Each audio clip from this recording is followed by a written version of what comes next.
José Casagrande.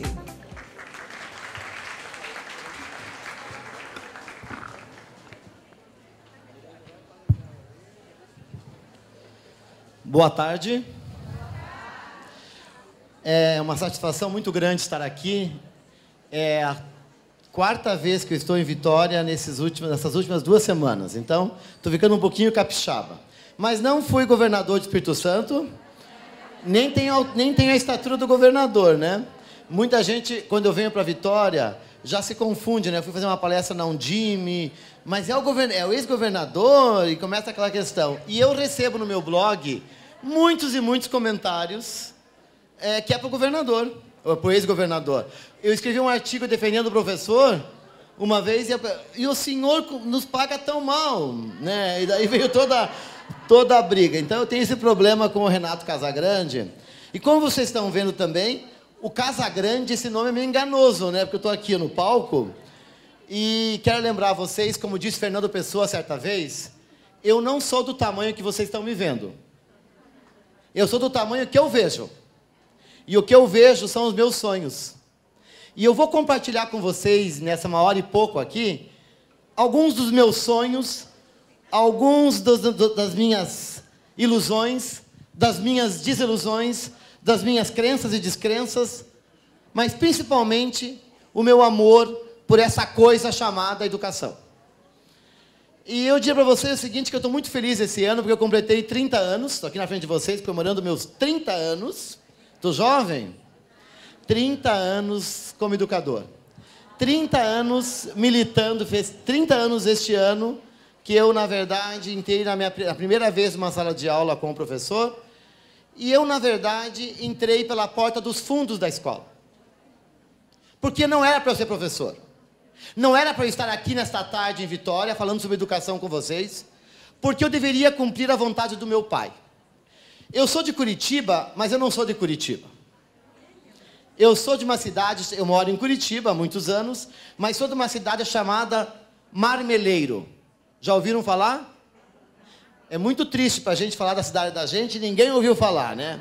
Vou dar uma dica para vocês. Marmeleiro fica próximo a Pato Branco. Já muda, né? Olha o que é um programa humorístico de televisão. Pato Branco. Pois eu sou de Marmeleiro, que fica próximo a Pato Branco, embora vocês não conheçam Marmeleiro, mas é uma cidade encantadora, com 14 mil habitantes. Uma cidade, na verdade, em que o delegado de polícia era escolhido por um critério: ser o homem mais bravo da cidade. E o meu pai foi o escolhido. O meu pai foi convidado para ser delegado de polícia, porque era o homem mais bravo da cidade, e tinha um critério para escolher a diretora da escola. Tinha que ser a professora mais brava, porque o diretor não mostrava os dentes. O diretor era bravo. Pois a minha mãe foi convidada para ser a diretora da escola, porque era considerada, a dona Amélia Casagrande, a professora mais brava do colégio. Então, eu sou o filho do homem mais bravo da cidade, da professora mais brava da escola, e os dois juntos escolheram. Renato fará administração de empresas, porque o meu pai tinha comércio, e eu deveria seguir a vida dele. A minha mãe é professora. Então, a minha mãe disse, não, o Renato não vai ser professor. A Branca, que é a minha irmã, essa pode ser professora. Olha já o preconceito aí. E, portanto, a minha irmã se formou para ser professora, e eu, com 20 anos, estava formado em administração. Não pergunte se eu estava feliz. Estava formado. Mas meu pai tinha conseguido cumprir exatamente o programado. Renato, administração, Branca, educação. Só que a Branca surpreendeu. Ela chegou lá em casa, depois de formada em pedagogia, e falou o seguinte, ó. Opa, deixa eu ligar aqui. Olha aqui, ó. Vou ser bancária e trabalhar no Banco do Brasil. E passou no concurso, gente. Olha a festa que foi lá em casa. Naquela época, Banco do Brasil, tudo de bom. Ninguém questionou se ela tinha mudado de profissão de educadora para administradora, para bancária. Mas eu terminei o curso de administração, recebi uma proposta, ser gerente de uma empresa de transporte chamada Catani, lá em Pato Branco. Ganhando um bom salário, gerente com 20 anos. E eu chego em casa e falo para meus pais, vou ser professor de matemática. E foi esse velório todo. Na verdade, gente, o que eu tinha de ir para o meu pai e para minha mãe, pai, eu estou ouvindo o meu coração. E quando eu era criança, tinha lá meus 7, 8, 9, 10 anos, eu ia com meu pai para uma chácara que nós tínhamos, e o meu pai parava no meio do caminho para comprar um cigarro e para tomar um traguinho, porque na época não tinha lei seca. Ele parava lá, e eu saía do carro, correndo, de uma caminhonete, e subia num morrinho para espiar 2 lugares. Tinha a igrejinha e a escola. E o meu coração, tinha um cemitério nos fundos lá, eu não olhava muito, não. Mas o meu coração batia forte quando eu espiava para dentro daquela igreja, que estavam portas fechadas, e para dentro daquela escola, era sábado. E aí eu acho que estava selado o meu destino. Ou seria padre, ou seria professor. Se cá estou com professor, é porque a renúncia do primeiro é muito maior. Então, portanto, estou aqui. Mas eu quero dizer para vocês o seguinte, que muito cedo, eu descobri que eu tinha um amor pela educação. Que eu tinha mais do que seria uma profissão, seria a minha missão de vida, seria um sentido maior. Meus pais não entenderam, a minha mãe dizia, meu filho, mas a gente ganha tão pouco, pense bem, como que vai sustentar uma família, aquela coisa toda. Mas, meus amigos, há 30 anos que eu fiz essa opção. E vou confessar a vocês que fui, tanto na escola particular como na escola pública, tanto nas funções de coordenação, direção, tive a oportunidade nesses 30 anos de passar por tudo. Fui de professor de ensino fundamental, professor de ensino médio, professor de faculdade, professor de pós-graduação, coordenador, diretor de escola privada, diretor de mantenedora, assessor de secretário de educação, diretor de escola pública, chefe de departamento de ensino médio, pró-reitor de planejamento, pró-reitor acadêmico. São 30 anos trabalhando manhã, tarde e noite, porque daí eu fui ver muito cedo que tinha que lutar muito, né, para poder, na verdade, honrar com essa profissão que eu escolhi por amor. Mas muito cedo, meus amigos, eu comecei a comparar a atividade do bancário com a do professor. A minha irmã, por exemplo, nos primeiros coffee breaks dos cursos que ela participava, ela já comia croissant. O que nós comíamos? Bolachinha, água e sal, bolachinha Maria, bolachinha maisena. Agora que mudou um pouco, né? Nós avançamos, mas antigamente a coisa era triste. Então eu comecei a comparar a relação de um bancário que tinha uma exigência em ensino médio. E na verdade, o tratamento com o professor que tinha uma exigência em ensino superior. Essas coisas me desgostavam muito. Mas não era isso que realmente me desgostava. O que me desgostava, às vezes, era o tratamento de certos alunos, certos pais, da relação que nós tínhamos com a escola. E eu confesso a vocês que muitas e muitas vezes eu saí da escola chorando, como diretor de escola. Saí chorando e dizendo o seguinte, por que eu escolhi essa profissão? Por que eu não fiz um concurso do Banco do Brasil? E eu dizia assim, mas eu não amo mais. Mas no dia seguinte a gente acordava que nem uma cachaça. Mas é isso que eu quero fazer, é isso que eu sei fazer, é isso que eu gosto de fazer. Na verdade, meus amigos, eu deixei de gostar de ser professor muitas vezes, mas nunca deixei de amar. É que nem um pai que deixa de gostar de um filho em alguns momentos, mas sabe que o amor é maior. E é este amor que me traz aqui, com muita dedicação, com uma caminhada acadêmica de estudos, fiz meu mestrado, meu doutorado, estou ali lutando para, na verdade, apresentar algo novo, algo que realmente dê sentido numa escola que está extremamente difícil, numa escola complexa. Ser professor hoje é muito mais complexo que foi o tempo que minha mãe é professora, ou quando eu escolhi ser professora há 30 anos atrás. Os motivos que me levaram a escolher a realidade daquela escola com a realidade de hoje. E aí eu tenho, então, 3 livros publicados, um deles eu sou coautor, 2 deles, meu último livro, Contradições da Escola, e agora estou, na verdade, no meu 4º livro, que é sobre liderança educacional, daí em breve vocês vão vou informar vocês sobre esse lançamento. E eu começo a conversa com vocês falando sobre essa tal educação 3.0. Porque, afinal de contas, hoje é tudo isso, né? É 1.0, 2.0, 3.0, a internet vai para 4.0, e, afinal de contas, estamos aí inseridos nessa tal de educação 3.0. Foi o tema da Educar. Há 3 anos, ou há 2 anos, lá em São Paulo, eu participei de uma mesa com 12 especialistas, e o tema era Educação 3.0. O futuro da educação chegou? Essa foi a pergunta que nós tínhamos que responder. E eu quero, na verdade, conversar com vocês sobre essa educação 3.0, para pensar como que nós chegamos aqui, nesse 3.0, não analisando apenas a educação, mas analisando principalmente um fator que, na verdade, mexe e que talvez mude, e que seja o responsável pela mudança de comportamento da sociedade. Quando nós vamos dividir hoje em 3 etapas, em 3 fases, em 3 ondas, nós vamos chamar de 1.0, 2.0 e 3.0, eu quero lembrar que a economia 1.0 é a economia da agricultura, a gente vai lembrar lá no início de tudo, que tinha poder o homem que tinha terra, o homem, na verdade, lutava para conquistar terra e, portanto, o poder estava. O homem mais poderoso do mundo era o homem que tinha mais terra. E esse poder, na verdade, essa era 1.0, ela teve uma duração longa e ela tem um rompimento. E aí nós tivemos, junto com ela, a primeira globalização. A gente costuma falar da globalização mais recente, mas a primeira globalização foi a globalização 1.0, que tem muito a ver com o descobrimento de países, como o caso nosso da América, quando, na verdade, surgiram as navegações. E a primeira globalização associada com a economia 1.0 é a globalização dos países.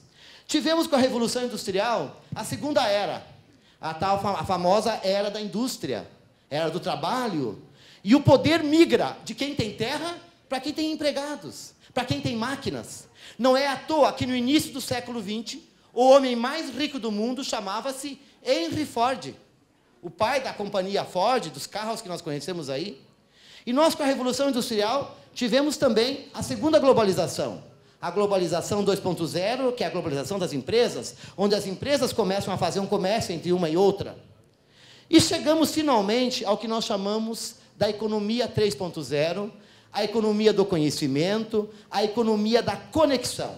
Ou seja, não basta mais ter empregados, não basta mais ter máquinas, hoje o poder está no conhecimento associado com a conexão. Quem está conectado, quem tem o conhecimento e utiliza essa rede, de repente vira milionário, como, por exemplo, o Salman Khan.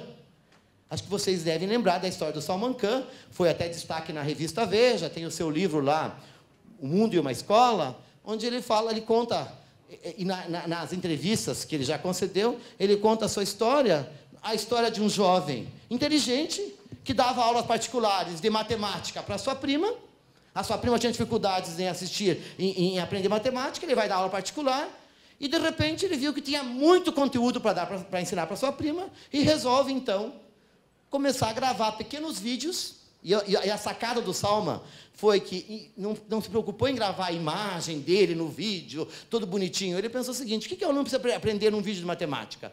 Aprender, ver a imagem, eu desenvolvendo o algoritmo, e o meu áudio, o meu som.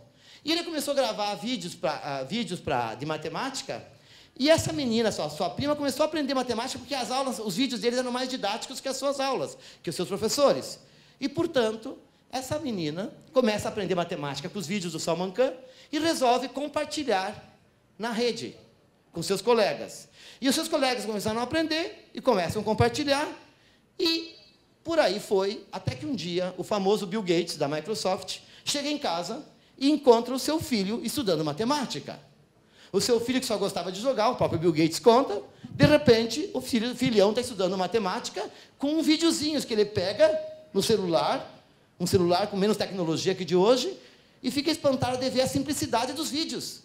E esses vídeos tinham encantado o seu filho. Se encantou o seu filho, que não gostava de matemática, pode encantar milhares de jovens para esse mundo afora. E o Bill Gates resolve investir milhões de dólares no projeto do Salman Khan, que é um outro milionário hoje que tem esses vídeos de química, física, biologia e tantas outras disciplinas traduzidos em mais de 40 países, inclusive no Brasil, na Fundação Lehman. Então, nós temos aí um novo momento, um momento em que a conexão com o conhecimento gera riquezas. E vivemos uma outra situação, que é a globalização das pessoas.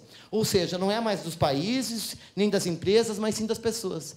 E é esta questão, a era do conhecimento, a conexão e essa mundialização que deixa a escola complexa. Nós vivemos justamente nesse momento aqui. Não sei se para o bem ou para o mal, se é fácil, se é errado, se é bom ou não, se é gostoso ou não, mas nós, dessa geração, vivemos essa realidade. Ou seja, vivemos bem no meio de um furacão, onde está havendo uma grande revolução. Quem estuda a Revolução Industrial sabe que os comportamentos das pessoas também mudaram naquela época, só que demoraram muitos e muitos anos. Hoje tudo é muito rápido. E vivemos uma geração hoje que é a ditadura da juventude. Tudo tem que ser jovem. Todo mundo está ali o tempo inteiro preocupado com o quê? Com a aparência, ser jovem, ser bonito, ser bacana. A minha geração, por exemplo, foi uma geração que não conheceu o bisavô. Eu não sei o nome do bisavô, da bisavó, do tataravô, porque os nossos avós morriam quando a gente era criança e adolescente.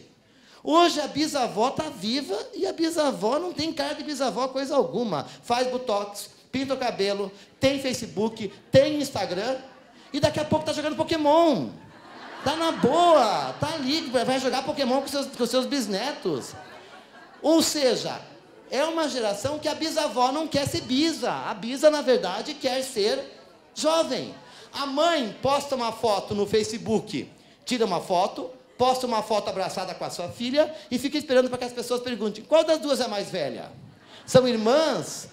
Que maravilha, que beleza! Ou seja, a nossa geração, a geração do século XXI, a era do conhecimento, também tem um fator muito importante, é a era da juventude. É a era do novo. O Samitiba contava uma história muito interessante, que eu quero só lembrar rapidamente, que ele falava da nossa geração, da minha geração, e dei um nome para essa geração. Chama-se geração Azinha. E quando ele fala geração Azinha, ele lembra uma história que eu recordo muito bem, que talvez muitos de vocês vão lembrar, que todos os domingos nós tínhamos um almoço tradicional em casa. E nesse almoço tradicional, tinham pratos tradicionais. Macarronada, maionese e frango assado. E a mãe chegava e colocava aquele frango assado, aquela maionese, aquela macarronada, e nós sentávamos em volta à mesa, ansiosos para nos servir, mas tinha uma ordem para se servir. E tem mais uma questão. Nós adorávamos comer a coxa do frango. Todo mundo queria comer a coxa do frango, mas o pai também queria comer. E a mãe também queria. E tinha uma ordem para se servir. O primeiro a se servir era o pai. E a gente ficava esperando o pai se servir, torcendo, pai, não pegue a coxa hoje. Já pegou domingo passado. Já pegou domingo retrasado. Mas o pai não pensava muito na gente, o pai pensava nele, porque ele dizia o seguinte, vocês vão ter o momento de vocês na vida adulta. E o pai mexia no frango e pá, pegava a primeira coxa. Aí vinha a minha mãe. A minha mãe pegava o frango, olhava para nós, a gente olhando para aquela única coxa, a mãe mexia, pá, pegava a segunda coxa. Aquele frango já sem coxa, mas tinha as duas asinhas.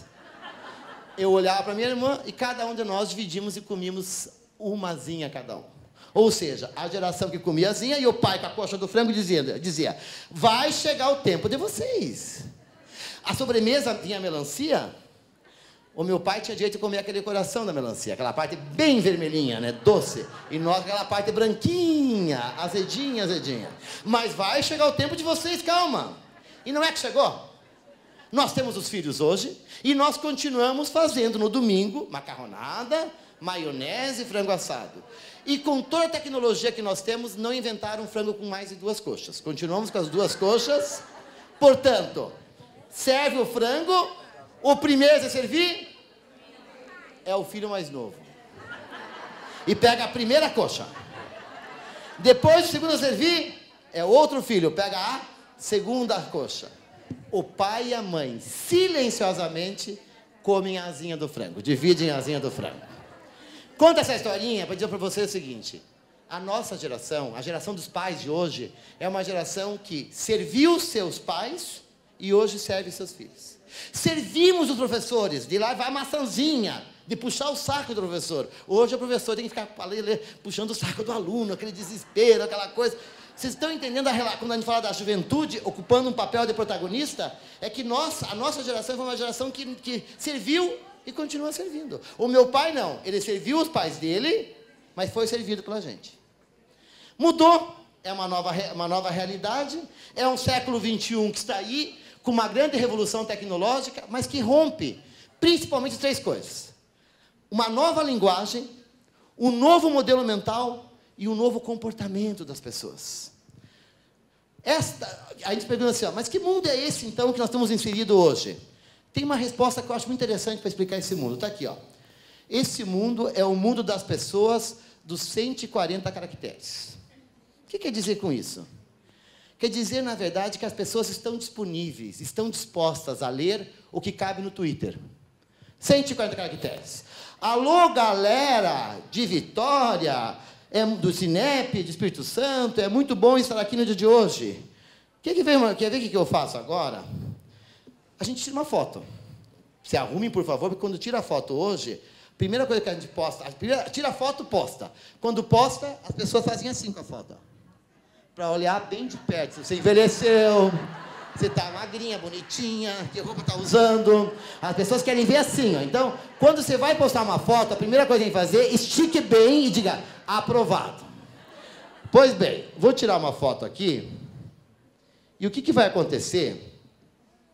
No final, eu sempre posto umas fotos e comento o evento. Eu tiro uma foto aqui, posto daqui a pouco, e alguém vai chegar e vai chegar e dizer assim, ó, com licença, Maria Goretti. Será que é a Maria Goretti de Vitória? Deixa eu olhar bem. Não é que é a Goretti, mas que lá no Canadá, e já adiciona a Maria Goretti. Olá, Goretti, sou eu, a Taninha. Maria Goretti pega a foto da Taninha. Meu Deus, como está acabadinha. Tá linda. Olha aí a Taninha. Aí o que ela faz? Já adiciona e começa uma conversa. E durante 2 dias trocam amores. Pai, que bacana, que lindo, não sei o que lá. Depois, ó. Não temos tempo. Todas as relações, elas são superficiais, porque a gente não consegue atender a demanda. Por mais que você tente, nós somos uma geração que devemos. Devemos a ligação para o padrinho, devemos a ligação para a mãe, devemos um atendimento para o irmão, devemos uma doação não sei para quem, devemos, é uma geração devedora. Por quê? Porque estamos o tempo inteiro abrindo novos caminhos e não conseguimos depois estabelecer essas relações. Os nossos vínculos são superficiais, como diz o Bauman, são líquidos. Esta é a sociedade do século XXI e essa sociedade que rompe esses comportamentos, esses modelos, e está aí a cara talvez de um protótipo jovem, de um típico jovem de hoje, que tem várias mãos.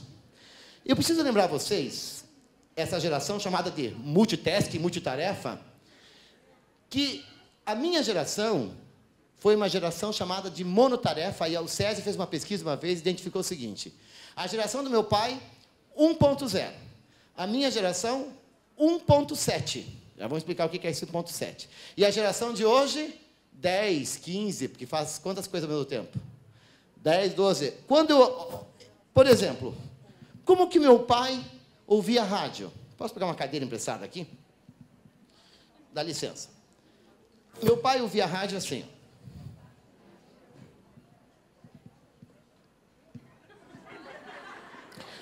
Concentrado. Se ele levantasse, o cérebro não funcionava direito. Para ouvir a notícia, tinha que ficar sentado esperando. Por quê? Porque ele era monotarefa. A minha geração foi uma geração, não é do rádio, geração televisão. Nós tentamos aprender com a televisão ligada. Então, a gente ligava a televisão e fazia a tarefa. Quando o pai e a mãe chegavam, o que eles faziam a primeira coisa? Desligavam a televisão e diziam, não é possível fazer 2 coisas ao mesmo tempo. Nós enganamos os pais 70% das vezes, por isso somos 1.7. A gente faz uma coisa e 70% da outra. Hoje o jovem faz 10, 12, me ajudem aqui, ó. O jovem está lá no quarto dele, no computador. Ele está no Instagram, no Facebook, no WhatsApp, está assistindo série, claro, está jogando, está com a televisão ligada, está ouvindo música, está conversando com 10, 12 pessoas ao mesmo tempo, e quando o pai chega no quarto e abre a porta, ele maximiza a tela e aparece rapidamente Napoleão Bonaparte. Lindo. E o pai diz o seguinte, o que é isso? Estudando a Revolução Francesa? E ele diz assim, ó, é isso mesmo, velho. E o velho, na verdade, sai quietinho, acreditando ou não, mas sabe que o filho está lá fazendo o que bem entende. Porque nós não temos mais controle sobre essas crianças. E falando nisso, né, é isso mesmo, né, velho? É essa nova linguagem, ou seja, tudo não é mais nem velho, é velho. Em vez de dizer, por exemplo, vê se presta atenção, a pessoa diz, ei, véi. Em vez de dizer, por favor, diz, ô, véi. Quando a pessoa fala, véi, você tem que entender na hora que a pessoa está dizendo, como assim? Quando a pessoa fala, véi, você tem que traduzir na hora. Você não sabe, não vai acreditar. Quando ele fala, véi, é porque lascou tudo. Quando ele fala, ih, véi, nem adianta tentar, não vai dar para fazer. Quando ele fala, véi, ele esqueceu. Quando ele fala, véi, ele lembrou. Quando ele fala, putz, véi, tá concordando com você? É mesmo, cara? Putz, véi. Quando ele fala, para, véi, ele não está acreditando. Quando ele fala, véi, para, é melhor parar. Mas quando ele fala, véi do céu, é porque ferrou. Aí, realmente, a situação ferrou. Ferrou tanto, meus amigos, que essa nossa jovem está mandando um recadinho para alguém. O que ela quer dizer? Me ajude a traduzir.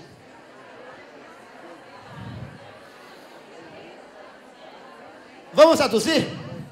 Em português, cacete, você também nunca está tranquila, cara. É demais, sei lá, até mais, beijoca, Júlia. Eu nem sei o que a Júlia quis dizer. Mas vejam, gente, que tudo que ela disse, ela ganhou metade, ela ganhou o dobro do tempo. Olha aqui, o cacete de cima é metade do cacete de baixo. Só no cacete é 50%. Ou seja, olha o dia dessa criança, tem 24 horas, não, tem 48 horas. Por quê? Porque eles falam com os dedos. Então, atenção, educadores, nós temos que conviver com 3 linguagens. A formal, a informal e essa bagunçada internetês. Ah, mas não pode ter outra linguagem. Quando nós éramos crianças, nós também tínhamos nossa linguagem. O pessoal mais novo não sabe, mas os mais antigos vão lembrar. Pevô, PCP, vai, PVA, PZer? Peu, pequé, perô, não. E os nossos pais não entendiam essa linguagem. O meu pai lá em casa proibiu, porque ele dizia que era um código secreto. De tão complicado que era. Tá aqui. Em resumo, um jovem hoje tem algumas características. Global e plural. Quando digo jovem, estou dizendo desde a criança. Pensamento não linear, como foi o nosso. É uma geração extremamente apreciada e protegida. Tanto que os pais são chamados de pais helicópteros, que ficam assim, ó. Em volta, ó. Protegendo. Porque, vejam bem, gente, por que os pais protegem tanto?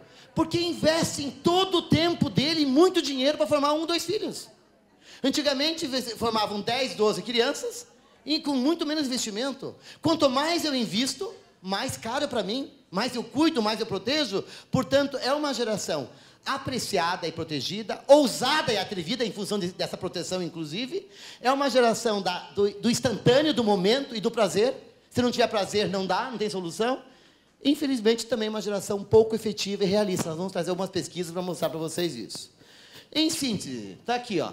Uma geração mais egoísta, autocentrada, muito narcisista, o tempo inteiro no espelho, elevada autoestima, porque, afinal de contas, os pais colocaram para eles o tempo inteiro, falam para a menina que ela é princesinha, que ela é maravilhosa, dura quando ela chega na vida adulta, está mais para Fiona que para princesa, mas acredita que é princesa. São mais impacientes, e daí qualquer coisa é muito fácil. Deleta, restarta, elimina, apaga, elimina, exclui, joga na lixeira. Assim são as relações, muitas vezes, quer dizer, vamos restartar tudo. Não estão dispostos a ouvir críticas e acham que sabem tudo. Na verdade, gente, eu faço algumas críticas, mas tem que levantar alguns pontos muito positivos. Essa nova geração fez um grande questionamento a qualquer autoridade. Não, tem professor que falou o seguinte para mim, não vale mais apenas o professor, porque os alunos não valorizam mais o professor. Não valorizam mais certos padres, nem certos advogados, nem certos médicos, que para valorizar tem que ser o cara. Esta é a geração do cara. Tem que ser o médico, tem que ser o advogado, tem que ser o padre. Se vai lá em Marmeleiro na missa, que eu já fui com a minha mãe, eu sou católico, eu vou na missa lá com a minha mãe, certo momento eu fui, a igreja vazia. Minha mãe dizia o seguinte, esse padre não atrai. Um ano depois, vou lá na missa, a igreja lotada. Um ano depois, lotada por quê? O padre. Quer dizer, o padre. Essa geração é uma geração que não basta ter título. Não basta ter o DR na frente. Não basta ser prof. Tem que ser o professor. E aí, consegue. O respeito não está mais na titulação. Está, na verdade, no que eu entrego. No que eu sou. É uma geração, na verdade, está aqui a discussão ecológica, a questão do verde, muito mais conectada, como está essa senhorinha ali, ó, ligadinha. E é uma geração muito mais consciente da sua integridade física, emocional, psicológica. Está a questão da inclusão social. E, por último, a questão do bullying. Eu, quando falo da escola do passado e da escola de hoje, eu digo para vocês o seguinte. Eu estudei numa escola que muitos consideram que era a escola. E eu diria para vocês o seguinte, foi a escola que excluía, era a escola que excluía e que segregava. Porque a escola que eu estudei, meus amigos, lá em Marmeleiro, era uma escola pública de 5ª a 8ª série, em que as crianças sentavam, nós tínhamos uma 7ª série só. Eu fiz o 1º ao 5º ano, 1º ao 4º ano no colégio de freiras, de 5ª a 8ª série no colégio público, e as crianças sentavam na sala de aula, e eu lembro muito bem, tenho uma memória muito boa. Sabe como nós sentávamos na 7ª série, na 8ª, que só tinha uma série, uma sala, uma turma? No centro da sala sentavam as crianças, filhos da sociedade marmeleirense. O filho do advogado, que tinha um só, o filho do médico, que tinha um só, o filho do delegado, o filho da professora, o filho do prefeito, do comerciante, aqui. E na periferia da sala de aula sentavam as crianças mais pobres, do bairro Ipiranga, do bairro Alvorada, até separadinho. O único espaço na sala de aula que era democrático era o fundão. O fundão aceitava tudo, não olhava a classe social. O fundão olhava comportamento. Você tem jeitão, pode vir para o fundão. O resto, não. E eu tinha que sentar aqui naquele meio, porque, afinal de contas, eu era o filho do delegado. E os professores davam uma atenção muito especial para esses aqui. Uma criança evangélica, para o lado. Uma criança que tinha qualquer problema físico, para o lado. Então, era mais... estou falando das crianças que iam para a escola, porque muitos nem tinham acesso. Aos que tinham acesso, ainda eram segregados.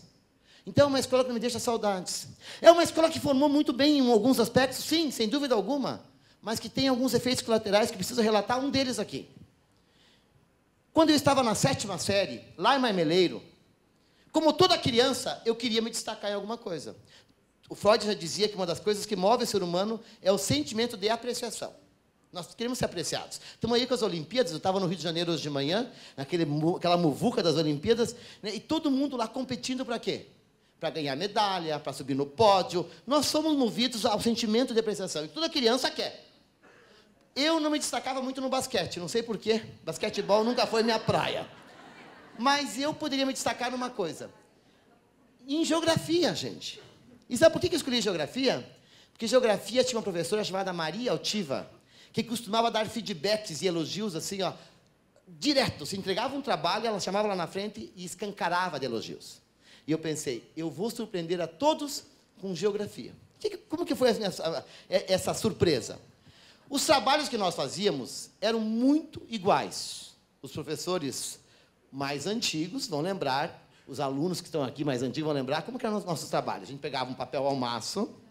A gente critica a geração de hoje, que é Ctrl+C e Ctrl+V. Nós éramos iguais. Não tem nenhum aluno aqui, né? O que a gente fazia? A gente chegava na biblioteca, Ctrl+C, hoje era só tecla. Na época dava trabalho Ctrl+C e Ctrl+V.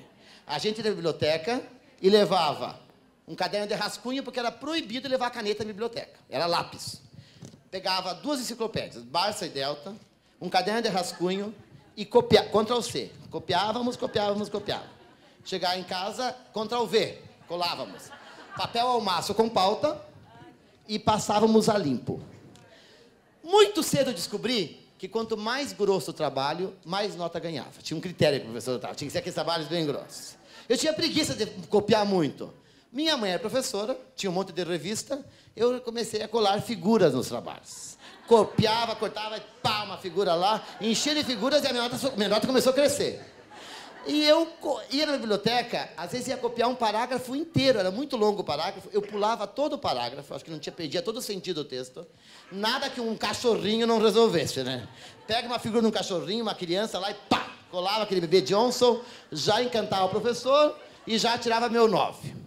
Mas eu não estava feliz. Não estava contente. Não era isso. Eu queria algo diferente, eu queria surpreender. Isso eu não fazia. E eu resolvi fazer meu primeiro trabalho datilografado. Esse trabalho, eu nunca havia datilografado na vida. A minha irmã estava na 8ª série e também nunca tinha feito, nunca tinha visto. Eu pensei, eu vou surpreender a todos. Minha mãe, meu pai, a Maria Altiva, meus colegas. Imagine a cara da Maria Altiva. O que ela vai falar lá na frente? Eu lá na frente. Vai chamar lá no colégio todo para ver.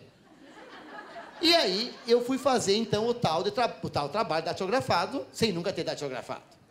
Meu pai tinha máquina de escrever no escritório e eu comecei a fazer o trabalho. Vamos lembrar como eram as máquinas de escrever no passado? As pessoas usavam a fita até acabar. Então, no final, quando a fita ficava um pouco gasta, misturava o vermelho com o preto. Você datilografava, ficava uma letra vermelha, outra preta, outra meia vermelha e meia preta. E aí, eu comecei lá, tec, só que quando tinha um erro, não tinha a teclinha do delete para deletar. O delete é uma tecnologia que ficava fora da máquina. Era uma borrachinha Faber-Castell, que você tinha que associar a borracha com uma outra tecnologia chamada guspe. Vamos olhar aqui. Vamos pegar aqui, ó, a bola, ó, e ó. Tec, tec, tec, furava o papel, mas não perdia. Porque, afinal de contas, ia perder o trabalho todo. Então, tal do tec-tec, borrachinha pra cá, borrachinha pra lá, eu comecei a fazer o trabalho. E pá, pá, pá. Quando eu começo o trabalho, eu observo uma coisa. Não combina mais colar figuras. Porque, afinal de contas, eu estava num outro nível já. Datilografado, muito mais sério. Eu estou já numa 7ª série, não tem figuras de trabalho. O que significa? Tem que copiar mais. Meus colegas jogando, brincando e eu copiando. À noite, assistindo novela e eu... Tec, tec. Tec, tec, tec, pá. Dias e dias fazendo o trabalho. Minha mãe perguntava, fazendo o quê, filho? Aprendendo a bater máquina, mas não contei que era para geografia. Aí, meus amigos, o que aconteceu? Chegou o grande dia. E a Maria Otiva, gente, era tão legal que ela dava o feedback quando eu recebia o trabalho e quando eu entregava o trabalho. Então, quando ela pegava o trabalho, depois quando ela corrigia, 2 vezes o feedback. Aquele dia, meu coração não dormia à noite, esperando. Vai chegar o grande dia. A Maria Otiva chegou mal-humorada. Não dormiu muito bem, a gente já dizia, ixi, os rapazes diziam, não teve essa noite. Chegou a Maria Otiva, recolheu todos os trabalhos e simplesmente nem olhou nem viu que tinha feito um trabalho datilografado. Gente, precisei esperar 1 mês para essa mulher trazer esses trabalhos. 1 mês, eis que chega a Maria Otiva, um dia, eu não acreditava. Era o grande dia. Maria Otiva ia entregar os trabalhos. Ia me chamar lá na frente, ia levar para a diretora. Ou seja, o que ia acontecer eu não sabia. Eu sabia que era o meu dia. Era o meu dia. Era o dia de receber meu troféu. Eram as minhas Olimpíadas. Pois bem, Maria Otiva chegou bem-humorada. Ou seja, tudo certinho. E a Maria Otiva começa a entregar os trabalhos. O primeiro trabalho que a Maria Otiva entrega, Kátia. Toda a sala tem uma Kátia, aquela que tira sempre 10. Kátia, 10. Não, tem alguma coisa errada. Como que a Kátia vai tirar 10? Eu vou tirar quanto? 14? 15? 18? A professora não usa método comparativo? 10 para a Kátia? Nem hoje a Kátia me vence. Nem eu consegui hoje vencer a Kátia. Mas fazer o quê? Kátia sempre tirava 10, vamos com 10. Aí ela começa a entregar os outros, 9, 8, vai entregando e meu coração na boca. De repente, gente, surge todo furadinho, assim, ó, vermelhinho, pretinho. Era o meu trabalho. Era a minha obra de arte. Era a minha criatividade, era a minha iniciativa, era meu sonho, era a minha esperança. E a Maria Otiva pega aquele trabalho e de uma hora para outra fica séria. Olha para mim e diz o seguinte: quem que fez esse trabalho, Renato? Não estava acreditando. Professora, fui eu. Ela pergunta de novo. Quem que fez esse trabalho? Mas começou a ficar séria. Professora, fui eu? Foi você? Juro que fui eu. Aí sim, aí chegou o momento. Ela ergue o trabalho e diz, olhem o lixo. Começa a abrir o trabalho, que devia estar um lixo mesmo. Começa a abrir o trabalho e diz, olhem o lixo. E faz isso aqui, ó. Você tem 15 dias para me entregar um novo trabalho, valendo metade da nota, em papel ao maço com pauta que eu mandei. Não, essa porcaria. Gente, a sala inteira como estão agora, as gargalhadas. Mas eu não. Tudo que eu queria, gente, era chorar. Mas dá para chorar na 7ª série? Não, na 7ª não, mas em casa dá. Esperei até a hora do almoço para chegar em casa. E cheguei em casa. A minha mãe estava no fogão. A cena está até hoje. Foi uma cena traumática para mim. A minha irmã já tinha chegado em casa. Eu chego em casa, abro a porta da cozinha. Que nem quando dá vontade de ir ao banheiro. Minha mãe ficou apavorada, pelo amor de Deus. O que aconteceu, meu filho? A professora Maria Otiva deu um trabalho e era para fazer em papel ao maço com pauta e eu fiz datilografado. E ela rasgou o trabalho, tem que fazer o novo, valendo metade da nota. A minha mãe ficou indignada comigo. Por que fez a máquina? Ela mandou fazer a máquina. Quem é você para decidir como fazer um trabalho bem feito? Vai fazer de novo. Duplo bullying, era bullying na escola, bullying em casa, minha irmã dando gargalhadas. Meus amigos, a minha mãe, poderia até ir conversar com a Maria Altiva, mas não na minha frente, porque quem errava naquela época eram as crianças, os adultos não pecavam. Os adultos eram perfeitos. E a minha mãe não tirava a autoridade da Maria Altiva, porque para ela o valor maior de criatividade era o quê? Obediência, regra. Essa época, vamos lembrar, década de 70, plena ditadura, era uma outra escola. Era uma escola que não respeitava a nossa integridade, a nossa iniciativa. Então, na verdade, quando nós vamos falar daqui a pouco sobre limites, a gente vai ver que este modelo imperava. E, portanto, as crianças eram tolhidas, tanto que depois, eu vou contar para vocês com muita intimidade aqui, que eu escrevia roteiros de filmes e poesias, e quando eu terminava de escrever, sabe o que eu fazia? Eu ia no fogão a lenha e queimava, porque eu tinha vergonha. Vergonha de alguém ler e passar uma ideia do que a Maria Altiva fez comigo. Anos mais tarde, calma, não acabou a história. Anos mais tarde, eu fazendo uma palestra pelo MEC. Eu fui a Francisco Beltrão fazer uma palestra, quando eu estava já, na época da LDB. Quem que eu encontro lá na plateia? Mais senhorinha? Maria Altiva. Maria Altiva está viva ainda, viu? Maria Altiva estava sentadinha, e ao terminar a palestra, eu falava sobre a nova LDB, a nova escola. Maria Altiva veio emocionada para mim, falou: ai, Renatinho do coração, estou emocionada, a professora te vendo aqui hoje, querido. Eu pensei, é o meu dia, é a minha hora. Eu falei, professora, a senhora não lembra o que fez comigo? Hã? A senhora não lembra? Eu contei a história. Nunca esqueci a história, os detalhes da história. Eu não. Falei, sim, você fez. Não, fez, professora. Fez e faziam todos os dias. Fez e nem lembra que fez, porque era tão normal fazer esse tipo de coisa, que era uma coisa corriqueira. Aí, quando ela foi se emocionar e ia chorar, eu pensei, calma, estou pegando pesado demais. Falei, calma, professora. Eu não tenho nenhum trauma, digito muito bem hoje, já tá tudo superado já isso aí. Eu estou contando isso para dizer o seguinte, que essa escola do passado, que o pessoal na época falava muito, é uma escola, na verdade, que educava a gente com efeitos colaterais terríveis. Podando a gente, podando a iniciativa, podando a criatividade.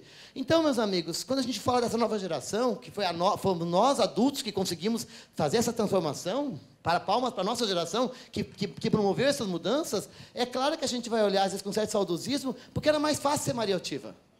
Era mais fácil impor esse tipo de comportamento e os pais aplaudirem. Agora, não se analisava os erros e os efeitos que isso acarretava na vida de um aluno. Então, meus amigos, o Pedro Demo, quando ele fala sobre essa nova geração e fala sobre essas mudanças, eu adoro a definição que ele diz, quando ele diz o seguinte: todo professor tem que entender que o aluno de hoje tem um nome. Esse aluno chama remix. E ele usa esse termo remix para fazer uma comparação com o astro da festa hoje. Quando um jovem vai em uma balada hoje, a primeira coisa que o jovem faz é olhar para o quê? Para quem? O que ele procura no flyer da balada? Quem é o DJ? É DJ residente? É DJ convidado? O astro da festa é ser DJ. Tanto que o DJ ganhou, o ano passado, nos Estados Unidos, os principais DJs ganharam 50 milhões, 80 milhões, uma reportagem esses dias. E eu fiquei muito triste quando foi apresentado aqui pela mestre de cerimônia, que ela não falou que foi DJ também. Está no meu currículo. Eu também fui DJ, gente, e animava umas... Está aqui, ó. Eu animava umas festas. E, na verdade, ninguém considera, ninguém nunca me pagou nada. E, afinal de contas, nós fazíamos as festas nas garagens das casas. Os rapazes levavam bebida, as meninas levavam prato de comida, e eu, como meu pai tinha loja e vendia toca-disco, eu levava o som.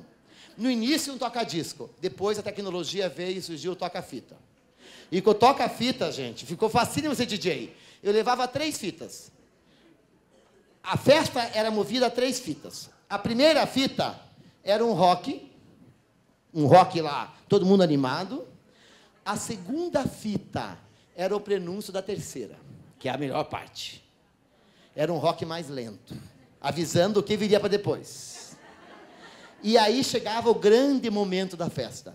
Alguém cutucava os rapazes, dizia o seguinte, um ficava do lado do interruptor de luz, é agora. Eu com o dedão no play, é agora. E aí diz o seguinte, é agora, é agora. Era o grande momento. Vinha essa música e a gente ia dançar de rostinho colado. J'avais dessiné Coração na boca. sur le sable son doux visage. Só que tinha um problema. Imediatamente que a dona da casa ouvia a música, saía correndo, acendia a luz e dizia, todo mundo embora. A festa estava ficando perigosa demais. Ou seja, era rapidinho o momento. A festa só se prolongava quando a dona da casa não tinha mãe em casa. Algumas meninas mais atrevidas, às vezes, faziam a festa quando a mãe não estava. Daí a coisa rolava solta, porque a cabeça cheia de Coca-Cola já viu o que dava, né? Pois bem, eu conto essa história para dizer para você o seguinte. Eu nunca fui valorizado como DJ, gente. Nunca me pagaram nada. O máximo que eu ganhava era não ter que levar bebida. Saía da festa, comia o toca-fita, ia para casa e acabava meu tempo de DJ. O que mudou daquela época, eu como DJ, o que mudou hoje, essa geração que o Pedro Demos chama de geração remix e valoriza tanto o DJ? O que mudou? O que o DJ faz que eu não fazia? Pega uma música e faz uma remixagem. Pega uma lambada e uma música eletrônica e transforma a música. Porque o jovem, ele só valoriza o que é original. Ele curte a música, mas ele quer que o DJ faça o quê? Imprima originalidade e assine a música. Ou seja, está aqui o jovem dando um recado para nós. Não sou apenas mais um, nasci para fazer a diferença. Por isso nós temos que entender a tatuagem. A tatuagem é o símbolo mais concreto, mais tangível da diferença. Eu sou único. Portanto, essa cobra no pescoço tem um sentido. Aqui, ó, Nossa Senhora aqui, um rosário lá, o nome da namorada na perna. Ou seja, para dizer o seguinte, eu não sou você. Eu não sou nem meu irmão, nem meu pai, nem minha mãe. Eu sou o Pedro tal, que tem isso. Se a minha identidade não for suficiente, está aqui tatuado no meu corpo quem eu sou. Então, este jovem, essa criança, ela chega na escola com essa realidade hoje. E nós, infelizmente, ainda temos uma escola de 40, 50, temos uma dificuldade de fazer essa junção. Porque eles chegam na escola com essa característica. Eu quero fazer diferença. Naquela época, eu queria fazer diferença com a Maria Altiva, numa escola que jamais possibilitava qualquer diferença. E aí a gente chega com essa realidade toda, a gente chega nessa nova escola. Quer dizer, tudo isso, todos os comportamentos desembocam nessa escola nova. E a gente falou agora sobre as eras 1.0, 2.0, 3.0. Me permitam agora trazer a escola nesse mesmo contexto. Quando eu pego, por exemplo, esta era 1.0, eu vou puxar a educação 1.0, eu vou lembrar que não tinha escola. A educação 1.0 está centrada onde? No mestre, no filósofo, no religioso, que não tinha escola, não tinha livro didático que ensinava as pessoas aonde? Na praça, onde Jesus Cristo ensinou? Nas montanhas, na praia. Todo o conhecimento estava centrado aonde? Nesse mestre. E criou uma geração que a gente chama de geração Barnabé. A geração discípula, aquela geração que olhava e dizia o seguinte, você é o meu mestre, você que sabe, eu nada sei. Mas a Revolução Industrial trouxe um novo modelo de escola. Com a imprensa, com o surgimento da imprensa, o livro didático, a estrutura física, a sala de aula, o conteúdo, as disciplinas, toda essa organização, nós tivemos o que nós chamamos de educação 2.0. 3 elementos. Enquanto que na educação 1.0 tem o professor e o aluno, nós temos aqui o aluno, normalmente, o professor, o livro didático e a estrutura física. Então, a educação 2.0 está centrada no professor que divide seu poder com o livro. Porque antes do livro, o poder era absoluto do professor. Eu lembro que eu não aprendia muitas vezes matemática com o professor, eu sabia que eu tinha um livro. Ai, que bom que tem um livro. No livro tem o exemplo, eu vou aprender. Meio autodidata. Pois bem, essa educação 2.0 tinha uma cara. Uma escola imponente, muitas vezes, até com uma estrutura. Aqueles alunos, deem uma olhadinha, né, obedientes, comportados, naquelas suas carteiras, exatamente como as máquinas da Revolução Industrial. O professor, toda uma autoridade, o professor usava uma régua ou usava uma varinha. Na minha época, as pessoas tinham uma vareta, que de vez em quando batiam na perna da gente.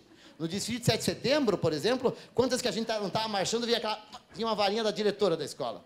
que batiam de uma forma meio leve, mas nossa geração não foi uma geração de apanhar na escola, mas foi uma geração que a gente viu um professor com muita autoridade.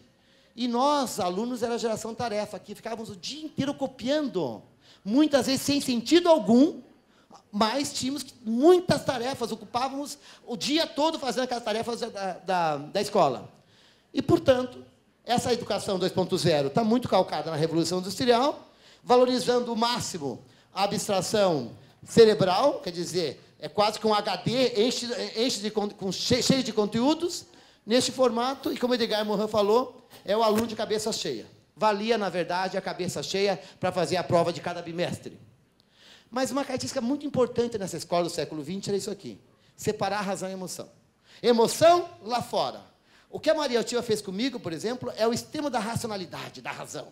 A emoção, ela não conseguia ver uma criança fazendo o seu trabalho em casa. Ela não conseguia ver o desafio, não conseguia ver a minha emoção. Não importava para ela. O que importava era o seguinte: existia uma norma que o trabalho tinha que ser escrito em papel ao maço, e eu tinha descumprido a norma, portanto, a razão é que valia. A emoção não contava. Então, era uma escola que separava muito a razão e a emoção.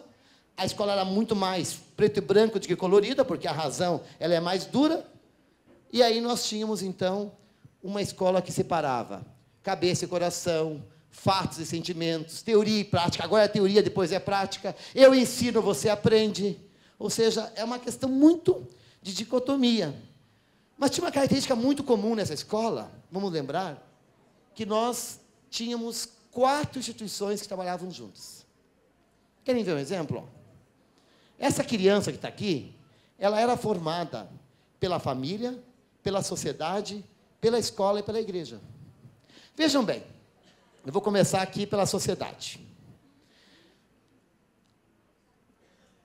Nós tínhamos os famosos livros de educação moral e cívica, a disciplina, o SPB, que, graças a Deus, foi tirada, mas não foi posto nada no lugar.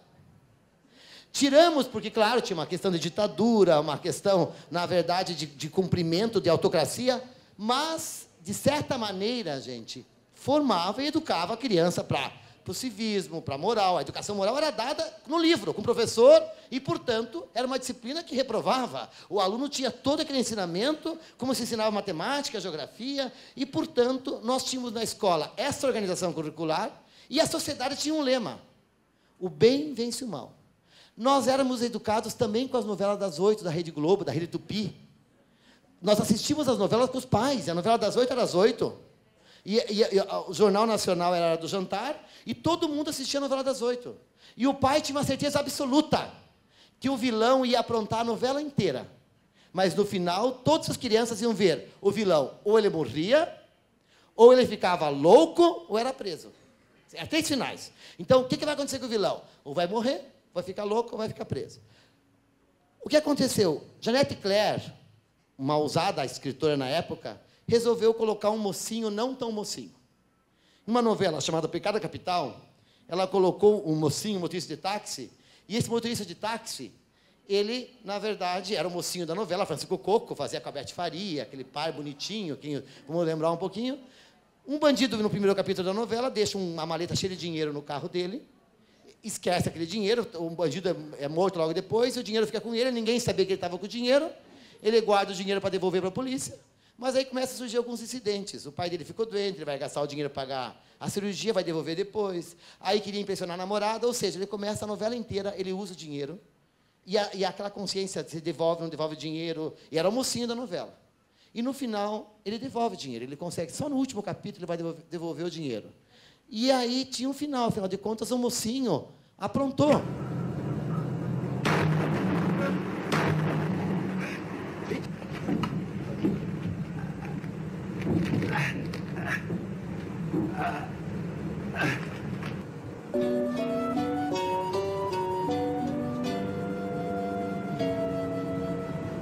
Dinheiro na mão é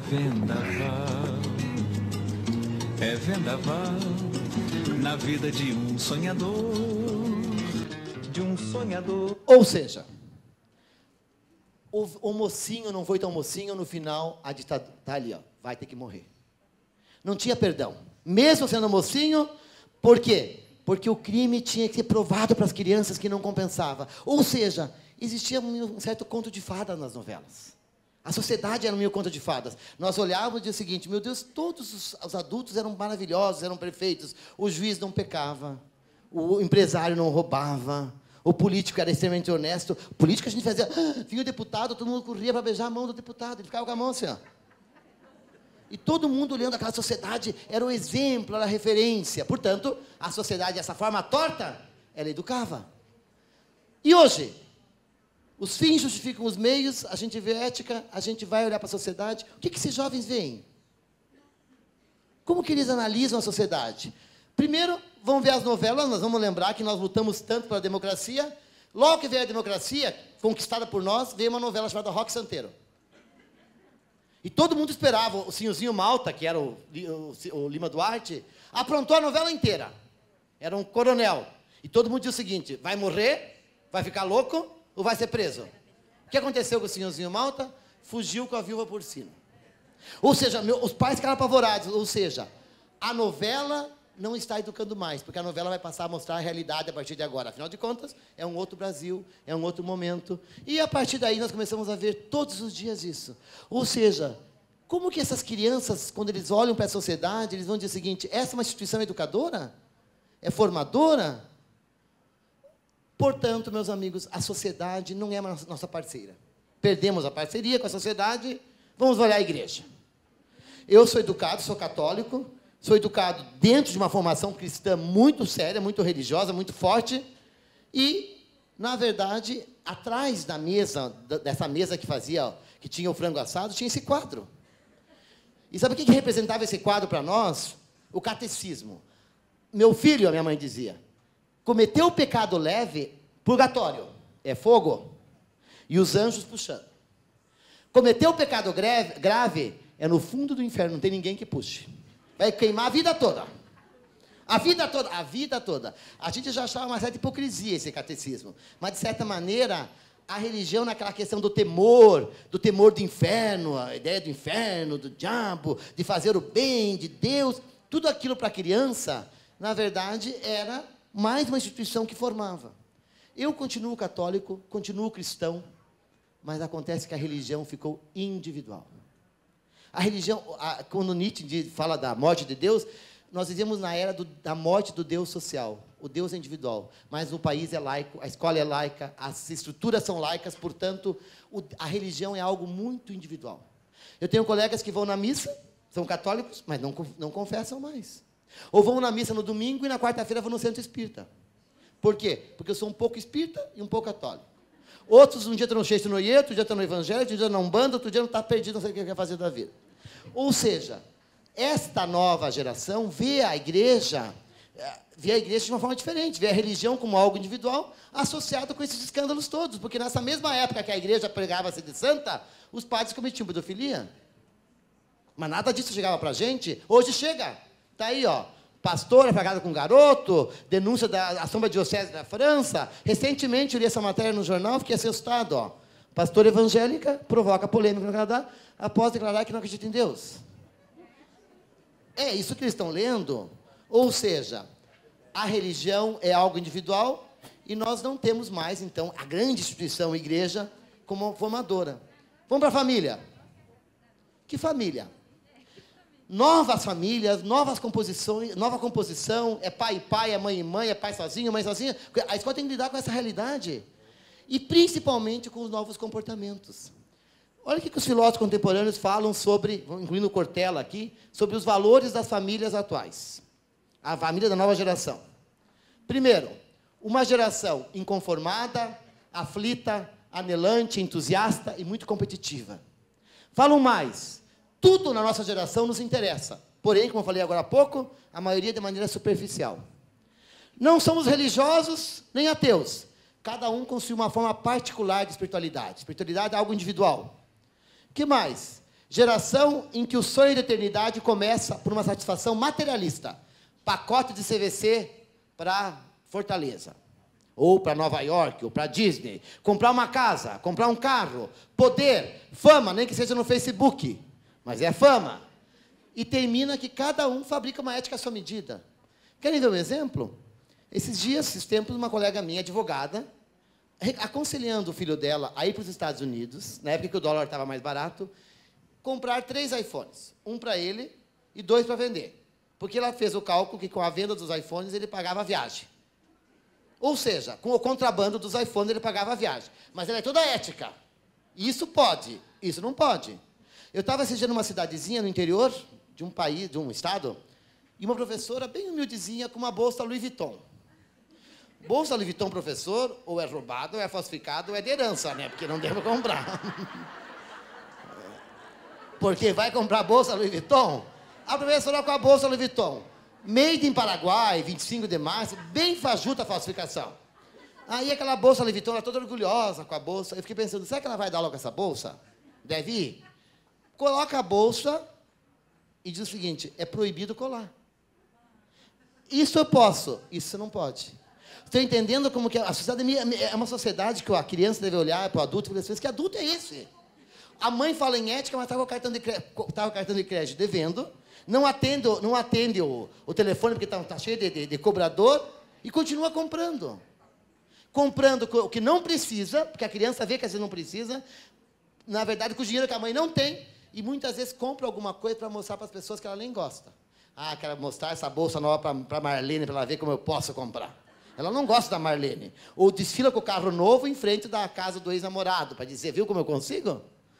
Resumindo, gente, o Cortella diz, na verdade, nós vivemos temos uma geração de angústia, com forte sensação de ansiedade, sufocação, insegurança, falta de humor, sentimento de dor, sensação de perda, pois estamos no olho de uma grande crise de identidade. Para fechar essa questão, eu tinha que trazer Justin Bieber. Não para convidá-los vocês para ir no show dele, não. Para lembrar que ele esteve no Brasil há 3 anos, e ele fez um show em novembro. E a Folha de São Paulo noticiou, no mês de setembro, noticiou assim. A manchete da Folha de São Paulo era essa. Em setembro, crianças aguardam na calçada do Sambódromo, show será em novembro. As crianças, 2 meses antes do show, começaram a acampar em frente ao Sambódromo para aguardar o melhor lugar para assistir Justin Bieber. Mas olha que bacana as mães, gente. As mães preocupadas que as crianças iam perder a aula, resolveram se revezar. Então, as mães ficavam guardando lugar no acampamento para que as crianças fossem para a escola. E depois faziam a troca. Precisou um juiz baixar uma liminar proibindo a mãe de fazer isso e mandando a mãe ser mãe. Porque a mãe quer ser mais amiga que mãe. E aí acontecem esses absurdos. Então, quando a gente olha essa família, eu fico perguntando qual a referência que esse jovem também tem quando ele olha certos comportamentos de pais. Aí eu digo para você o seguinte, em síntese, essas 4 instituições, como formadoras, nós ficamos com a família e a escola. Eu falei que a religião ficou algo individual, que a sociedade não é referência, mas a família não pode existir. Aí dá o problema, né?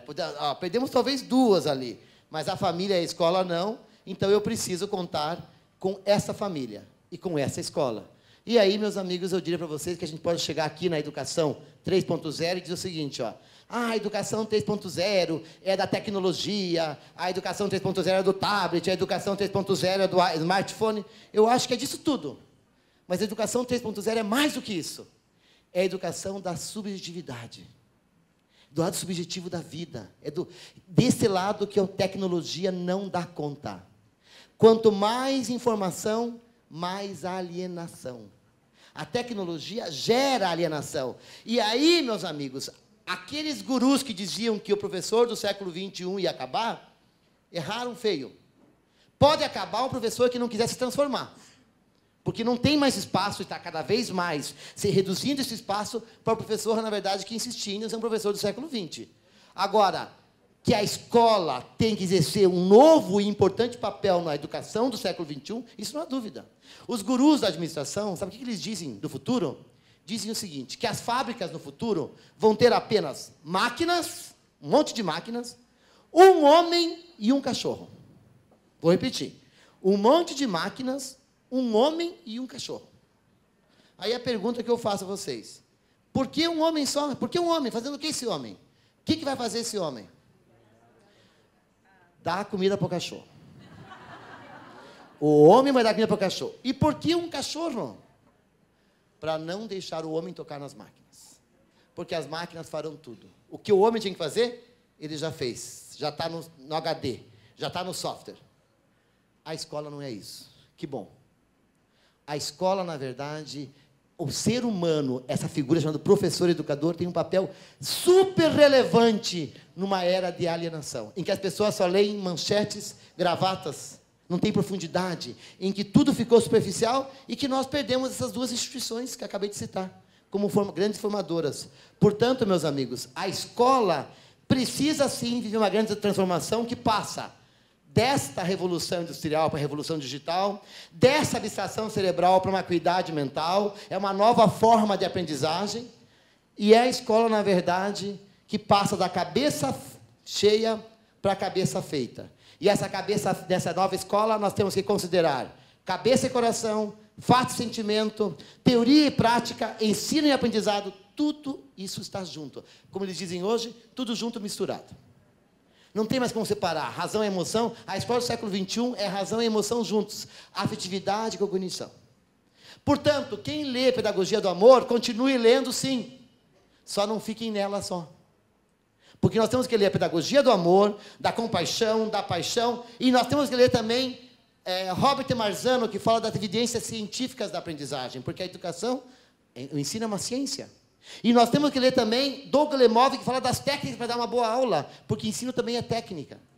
Então, é essa conjunção entre a cognição, a ciência, a técnica com a afetividade, com a emoção e com a paixão. Essa é a escola do século XXI. É a escola, na verdade, que tem o lado objetivo, que a tecnologia pode ajudar muito, com o lado subjetivo.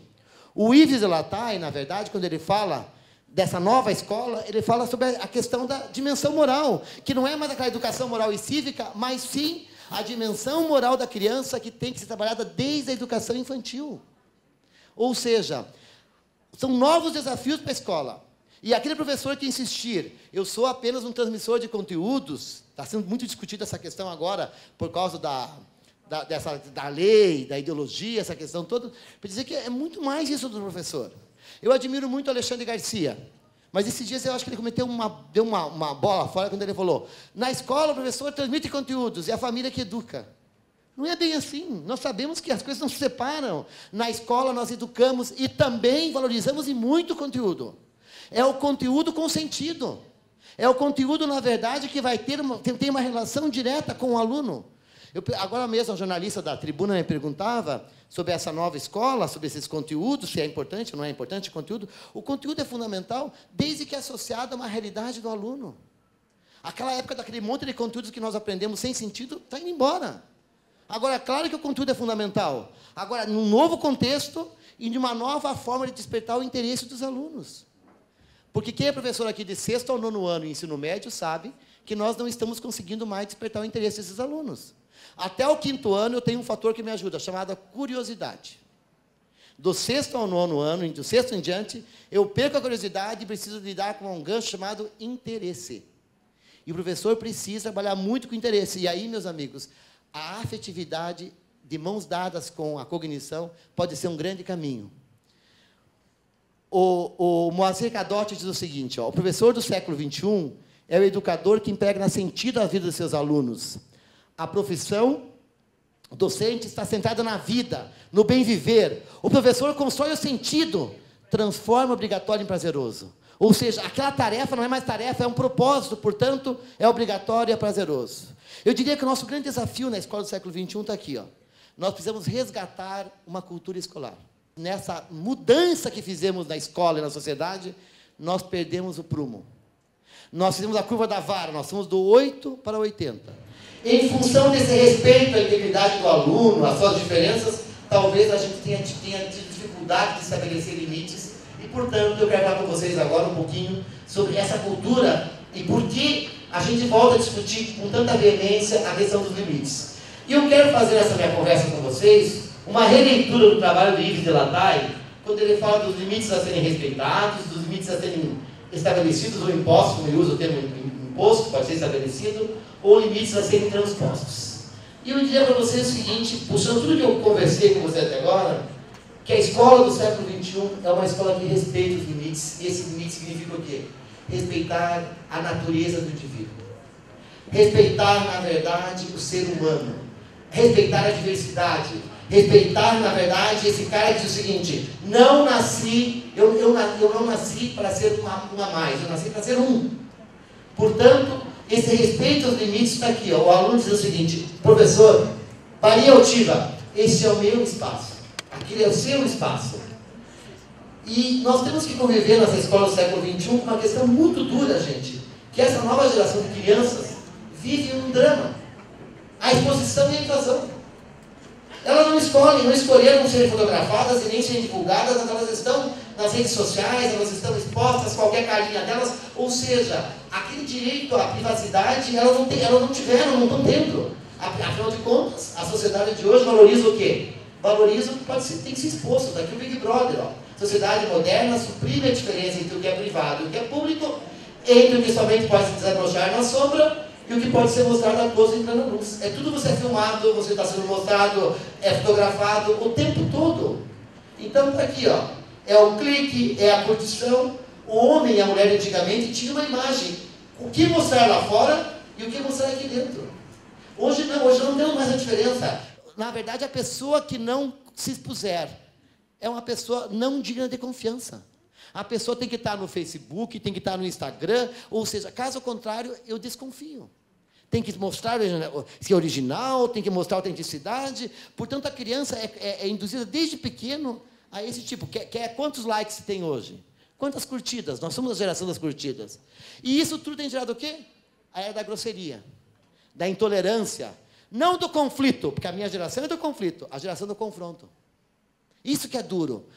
E tudo isso cai na escola, quando a gente fala das diferenças individuais. Ó. A intolerância racial, sexual, ideológica, religiosa. E aí começa, somos todos macacos. Somos todos Maju. Somos todos Orlando. Somos todos iguais. E vejam o momento que nós vivemos, e muito bacana esse momento, quando o Papa recentemente diz: quem sou eu para julgar os gays? Então, vejam a escola com um novo momento. A hora que eu, por exemplo, respeito os limites, é respeitar essa questão do aluno, nos seus limites, na questão do que ele pode, mas também na sua integridade, na sua diferença, na sua diversidade. Quando a gente fala em limites a serem estabelecidos, a gente vai lembrar com uma dureza um dedão impondo a gente, né? Pode ou não pode? A nossa geração de pais, a nossa geração de professores, a gente se perdeu um pouquinho aqui. A gente, em função desse respeito aos limites, nós estabelecemos menos limites, de medo de sermos chamados de professor autoritário. Não combina mais, pelo amor de Deus, eu não quero ser um diretor autoritário, eu não quero ser um líder autoritário, portanto, o pai não aceita, eu não aceito, e talvez nesta ansiedade de ser o líder democrático, a gente virou meio líder laissez-faire. Faça o que quiser. Virem-se. Então, hoje, os novos estudos estão aí discutindo e trazendo a importância do proibido e do permitido. Quer dizer, a criança precisa que alguém diga: isso é proibido, isso é permitido. Isso você pode, isso você não pode, porque o mundo é assim. É cheio de permitidos e proibidos. Agora, aqueles adultos que dizem o seguinte, ó: façam o que vocês quiserem. Eu pergunto, é honesto ou é covarde? Covardia está aqui, ó. Virem-se, não tenho nada a ver com isso. E eu já encontrei muito professor dizendo para mim assim: sabe, Renato, sabe de uma coisa? Estou nem aí mais. Virem-se, os pais não querem nada, os alunos não querem nada, não tenho nada a ver com isso. É uma tremenda covardia. Nós, como educadores, temos que enfrentar essa realidade aqui assim, ó. Lembrar, gente, meus amigos, e lembrar os nossos pais, que dar liberdade demais pode significar dar demasiada responsabilidade no futuro. A infância é maravilhosa, a adolescência é maravilhosa, mas ela não pode ser vista apenas como um período de viver plenamente. Ela também é um período de crescimento e de desenvolvimento e preparação para a vida adulta. Liberdade hoje pode ser um fardo amanhã. E não é à toa que muitos jovens, muitos adolescentes, muitos adultos culpam seus pais e professores por não terem sido mais firmes com eles. Querem ver um exemplo? Peguem aquelas avaliações do ENAD, que os alunos preenchem quando terminam a faculdade. Mais da metade falam, naquelas provas, naquelas avaliações, que os professores deveriam, na verdade, ser mais exigentes com eles. Ou seja, na hora do oba-oba, é maravilhoso o professor ser queridinho, mas lá na frente eu vou olhar e dizer o seguinte: quem foi meu professor de verdade?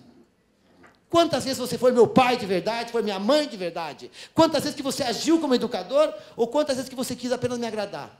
É aquela história de querer ser bom e não ser justo. O ser justo é mais difícil, o ser bom é fácil. E a gente, na ânsia dos aplausos, dos likes e das curtições, muitas vezes vamos mais para o lado da bondade e da justiça. Gente, resumindo, Paul Todt, no seu livro, A Educação dos Nossos Filhos, e agora o novo livro que ele lançou no Brasil, A Educação do Caráter, apresenta o seguinte estudo. Paul Todt é um pesquisador da New York Times. Nos Estados Unidos, ele pesquisou essa nova geração de jovens. Então, aí, quando nós falávamos há 10, 12, 15 anos, como que vai ser quando essa geração, chamada geração Y, chegar ao mercado de trabalho? Eles já chegaram. Nós já temos resultados. De cada 100 jovens, o que o Paul Todt fala? De cada 100 jovens americanos dessa nova geração, 70 encontram problemas sérios hoje. Está aqui, ó. Vou voltar aqui rapidinho. Se frustram rapidamente, se indignam por qualquer coisa, se desmotivam, se indispõem, ficam indispostos, são omissos, indiferentes. Sabe por quê? Porque não aprenderam aos 12 anos a lidar com problemas, com frustrações, com não. Não aprenderam aos 9 anos a viver a sua adversidade. Os pais, ao tirarem qualquer tipo de adversidade da criança, acabam por formar um cidadão fraco, um adulto fraco. E a gente vive hoje uma sociedade em que, de um lado, eu trabalho muito com escola pública, de um lado, a criança tem todo tipo de adversidade, condenada ao insucesso. E do outro lado, tem um pai que tira todo tipo de adversidade, não condenado ao sucesso, não está, na verdade, condenado ao sucesso, também ao insucesso. Por quê? Porque a criança precisa, aos 10, aos 12, aos 14, adquirir o quê? Resiliência, capacidade de frustração. E se ela não aprendeu aos 11, aos 12, aos 15, eu indico para vocês a lerem essa obra do Paul Todt, porque ele apresenta dados científicos mostrando da importância desses jovens terem adversidades na vida. Eu poderia contar para vocês aqui histórias N do meu pai, lá, seu Eupídio Casagrande, criando adversidades, eu não tinha muita necessidade, ele criava para desenvolver em mim disciplina. Rapidamente, deixa eu só contar uma historinha, rapidamente aqui, para poder ilustrar essa questão. O meu pai, ele dava tarefas para nós, para mim, para minha irmã, e nós tínhamos que cumprir, mesmo sem ter uma obrigação, porque nós tínhamos éramos de classe média, e uma das tarefas que meu pai dava para a gente, para mim, para nós, e para mim particularmente, era puxar lenha. Todas as minhas férias, chegavam a lenha lá em casa. O que meu pai fazia? Ele comprava aquelas toras de lenha, tinha fogão a lenha, vinha um tal de seu Nicolau, picava aquela lenha. Eu tinha que puxar, em janeiro, meu primeiro dia de férias, eu tinha que puxar um monte de lenha para o porão. E empilhar aquele monte, tudo no braço, nada de carrinho. O meu pai colocava a lenha no fundo do lote, e eu tinha que puxar toda a lenha no porão. Em julho, no primeiro dia de férias, nova caminhonada de lenha. Mais lenha, dava para o semestre. Um ano, e aí eu ficava dias puxando. Um ano, meu pai comprou um monte de lenha, em janeiro. O dobro de lenha. Eu cheguei, pai, tem alguma coisa errada, tem um monte de lenha. Calma, meu filho. Comprei lenha para o ano todo. Não vai ter que puxar em julho, vai puxar só agora, e em julho está de folga. Era o consolo que eu tinha. Fiquei dias e dias puxando aquela lenha, gente, o dobro de trabalho, mas, afinal de contas, em janeiro eu tinha puxado toda a lenha para o ano todo. Ah, que alegria. Aí a tarefa era só diariamente puxar para a caixa de lenha. Mas em julho, era muito frio, lá em Mameleiro, a minha mãe e meu pai, lá no fogão a lenha, num domingo à noite, no meu primeiro dia de férias, minha mãe queimando aquela lenha, o meu pai falou, Amélia, você não acha que essa lenha está meio úmida? A minha mãe falou, não está queimando nada. O meu pai olhou para mim e falou assim, amanhã, bem cedo, você levanta, tira toda a lenha do porão, leva lá no fundo do lote, no batia-sol, deixa secar por 3 dias e depois recolhe tudo de novo. Ou seja, eu dou. Mas, pai... Acabou. No dia seguinte, eu tinha combinado brincar com meus amigos, com o Jair e com o Ney. Animado para brincar, não sei o que lá. E tinha aquela lenha a puxar.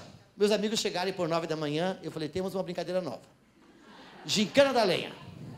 Como que é essa gincana da lenha? Não, a gente vai fazer o seguinte, ó. Vai pegar a lenha daqui, vai levar lá, não sei o que lá. E aí tinha que ter um juiz. Eu fui o juiz. O juiz não puxava a lenha, o juiz apitava e contava os palitos e somava os palitos. e puxava todo mundo aqui assim, levava o palito para lá, pá, pá, pá. Eu contava a lenha, pá, pá. Ao final do dia, toda a lenha tinha sido puxada para lá, o Jair havia ganho, venceu a prova. Meu pai ele ficou assustado, porque a tarefa que ia durar a semana toda, em um dia matei tudo, ganhei a folga, e passou. 3 dias depois, meu pai falou assim, agora pega toda a lenha amanhã e leva de volta para o porão. Liguei para o Ney, que havia perdido. Falei, Ney, você perdeu a gincana, você vai aceitar essa perda numa boa ou vai querer ter uma nova prova? Mas vai ter de novo? Falei, amanhã vai ter de novo a gincana. Ah, eu vou participar. Liguei para o Jair, falei, Jair, o Ney está desafiando você, de que agora ele vai ganhar. Mas vai ter de novo a gincana? Amanhã vai ter de novo a gincana. Ah, vou ganhar de novo. Desliguei o telefone, outro dia eu com a apito. Pega lá, conta aqui, bababá. Resumindo, no final do dia, toda ali empilhadinha, puxada, organizada. Meus amigos, isso é liderança, né? Vocês sabem muito bem, na gestão tem que delegar, tem que trabalhar. O que meu pai fazia? Meu pai criava uma diversidade. Podia muito bem mandar alguém guardar aquela lenha. Por que um menino de 10 anos tinha que puxar lenha? Porque na cabecinha dele, sem estudo, ele tinha uma questão. Eu vou ensinar para o meu filho a disciplina, a saber ter momentos para aproveitar a vida, momentos para, na verdade, suar, a organizar. E ao criar a diversidade, o que ele estava criando junto comigo? Criatividade, liderança. Vejam bem, é um exemplo simples para dizer o seguinte, vamos dizer assim, malandragem. Não, isso é liderança, delegar, porque eu trabalhei, eu apitei, somei, eu usei o cérebro o tempo todo. Meus amigos, para fechar isso aqui, tem um gráficozinho aqui para a gente entender essa questão que eu falei para vocês. Nós temos aqui no vertical a experiência e aqui habilidades. Um jovem, um profissional com pouca experiência e com pouca habilidade é um novato. Quando a gente entra no mercado de trabalho, a gente entra aqui. Quando você adquire bastante experiência, mas você não tem muita habilidade, você é experiente. Quando você adquire bastante habilidade, mas não tem experiência, você é um habilidoso. E quando você adquire bastante habilidade e bastante experiência, você é competente. A nossa geração, olha aqui, ó, a geração antiga, a geração X, a geração Belle Époque, essas gerações da década do século XX, elas ficaram muito aqui. Valorizava-se muito a experiência. 30 anos fazendo a mesma função. 20, por quê? Porque a complexidade do mundo era outra. A experiência dava conta. Hoje tem que ter competência. Só que os jovens estão indo para cá. Quer ver? Ó? O novato, em vez de ir para cá, está indo para cá. Por quê? Porque para adquirir a experiência tem que ter calo, tem que ter disciplina, tem que ter paciência. E isso tudo nós não estamos conseguindo desenvolver. O Paul Todd, quando ele fala o seguinte, ó, o jovem está indo aqui para o quadrante do habilidoso. Isso é pouco. Ou seja, a sociedade cobra um espaço aqui, ó, na competência. E para isso o jovem precisa, com 10, com 12, 14, 15, 16 anos, aprender a viver com adversidades na vida. E por fim, para fechar, limites a serem transpostos. Falamos de respeitar, de estabelecer, citei o exemplo do meu pai, das adversidades, e falo da questão de transpor limites. Daquele educador, daquela escola, e a Maria Altiva, nesse caso, preciso citar para vocês, que foi uma educadora que me fazia transpor limites. Que a gente tinha um lado positivo dela. Eu brinco, porque eu gosto muito da Maria Altiva, até hoje está uma senhorinha bem velhinha, tá? Uma querida, mas que ela não respeitava muito nossos limites, nossa integridade, mas tinha um papel de transpor limites, exigia da gente, tirava da gente da zona de conforto. Lembrando a Adélia Prado, não quero faca nem queijo, quero a fome.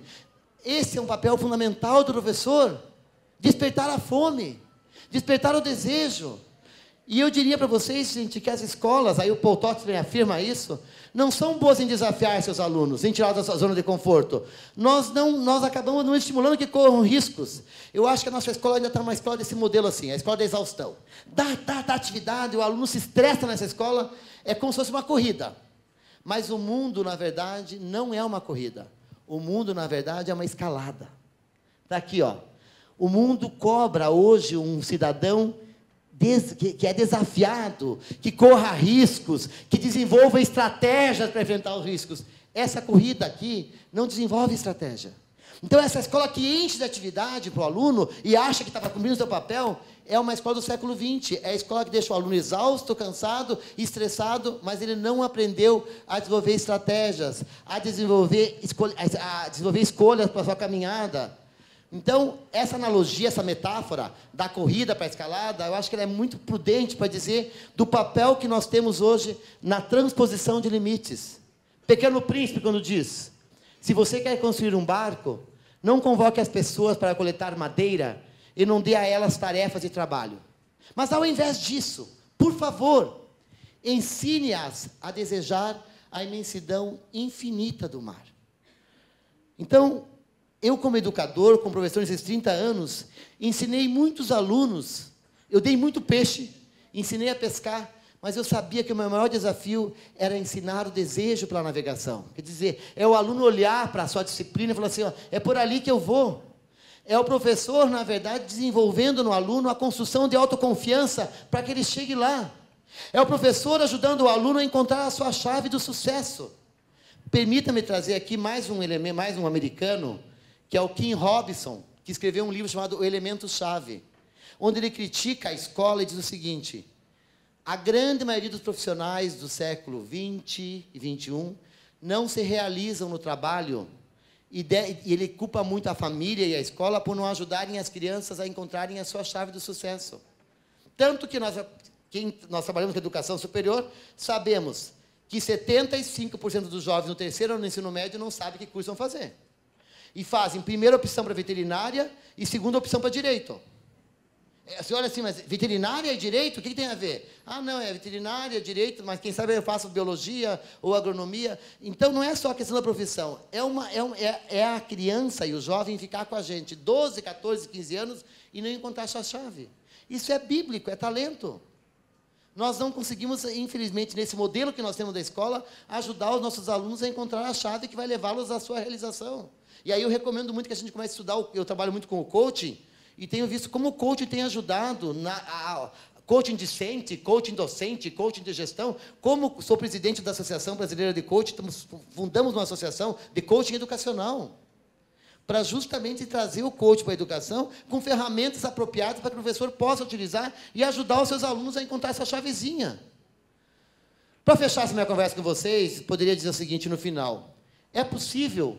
ou como é possível fazer tudo isso, quer dizer, trabalhar com essas diferenças todas, com essa complexidade toda, eu diria, meus amigos, que eu trabalho com 3 estratégias.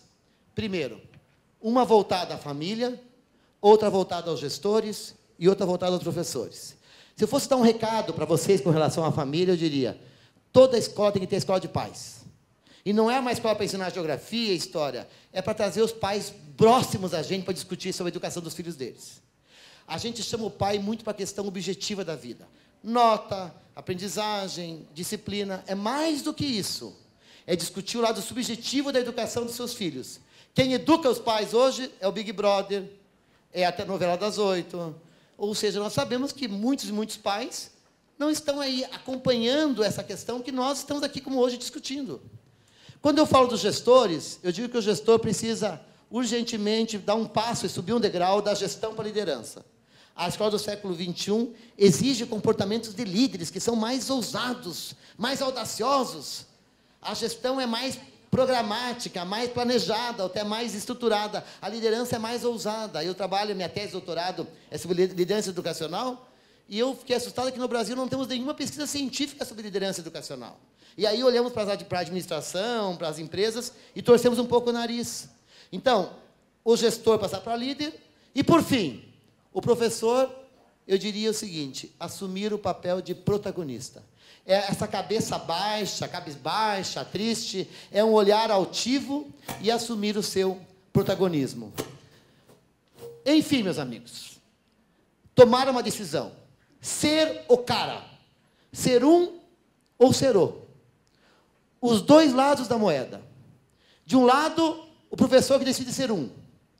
Baixa a cabeça, cabisbaixo, triste, achando que não vale mais a pena nada. Do outro lado, o professor que levanta a cabeça e fala assim, eu tenho um desafio pela frente, eu posso fazer a diferença, eu posso ser diferente. O Parker Palmer, que é um educador americano, diz o seguinte, ó, os bons professores têm uma característica em comum. O seu trabalho está impregnado de um forte senso de identidade pessoal. E eu acho que é esse resgate que nós temos que ter. A professora Ana está ali de corpo e alma quando dá aula. Um aluno me diz, o professor Bernardo tem tanto entusiasmo pela matéria. Ou dá para ver que isso é realmente a vida do professor Carlos. Meus queridos amigos, os bons professores, os professores que são os caras, têm uma característica em comum. O seu trabalho está impregnado de um forte senso de identidade pessoal. Antônio Nova diz, ensinamos aquilo que somos, e naquilo que somos, encontra-se muito daquilo que ensinamos. Ninguém ensina o que não é. Após 3 décadas, 30 anos que estou na educação, tentando aprender o meu ofício, toda aula se reduz a isso como hoje, se reduz neste momento, no final da tarde.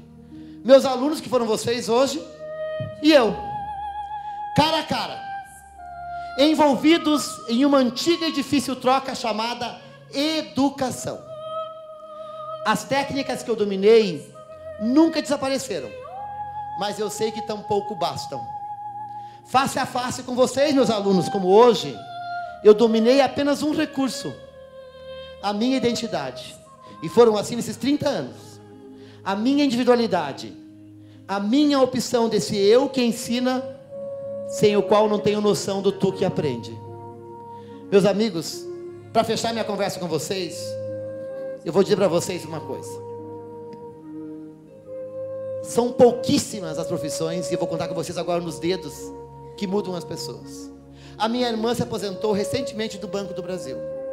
E tem 30 anos de história para contar sobre dinheiro, sobre colegas de trabalho. Histórias bacanas, mas não são as minhas histórias. Eu tenho 30 anos de história de vida, de pessoas que eu transformei e pessoas que me transformaram. Porque são pouquíssimas profissões que fazem isso. Querem contar comigo? Somos nós e os escritores. Somos nós e os jornalistas. Somos nós e os artistas. Somos nós e os políticos, infelizmente hoje de uma forma torta. Somos nós e os comunicadores. Somos nós e os religiosos. E por fim, somos nós, professores. Contamos no dedo então, na mão não cabem as profissões e as funções que mudam as pessoas. E alguém me pergunta ainda, vale a pena?